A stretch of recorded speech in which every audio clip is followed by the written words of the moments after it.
அன்பு பாட்டாளி சொந்தங்களுக்கு வணக்கம். நேற்று திருவண்ணாமலையில் மிகப்பெரிய உழவர் மாநாடு நாம் நடத்தியிருக்கின்றோம்.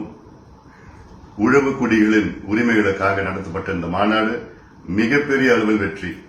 தமிழ்நாட்டில் மட்டுமல்ல, இந்திய அளவிலே பேசப்படுகின்ற இந்த மாநாடு, இந்த வெற்றிக்கு காரணம் நீங்கள் தான், என் பாட்டாளி சொந்தங்கள் தான். குறிப்பாக தமிழ்நாடு உழவர் பேரியக்கத்தின் தலைமை மற்றும் நிர்வாகிகளுக்கும், முக்கியமாக நம் கட்சியின் உள்ள மாவட்ட செயலாளர்கள், மாவட்ட நிர்வாகிகள், ஒன்றிய நிர்வாகிகள், மாநில நிர்வாகிகள் அனைவரும் சேர்ந்து இவ்வளவு பெரிய மாநாட்டை நாம் நடத்தியிருக்கின்றோம். அதாவது மாநாடு முடிந்த பிறகும் அதற்கு பிறகும் லட்சக்கணக்கான மக்கள் உள்ள போயிட்டு இருந்தாங்க. நம்ம சீக்கிரமா முடிச்சிட்டோம் நேற்று. இந்த அளவுக்கு வெற்றி, இதற்கு முழு காரணம் நீங்கள். உங்களுக்கு என்னுடைய நெஞ்சார்ந்த நன்றிகளும் பாராட்டுகளும் ஒவ்வொருவருக்கும் நான் தெரிவிக்கின்றேன். இனி வரும் காலம் நம் காலம்.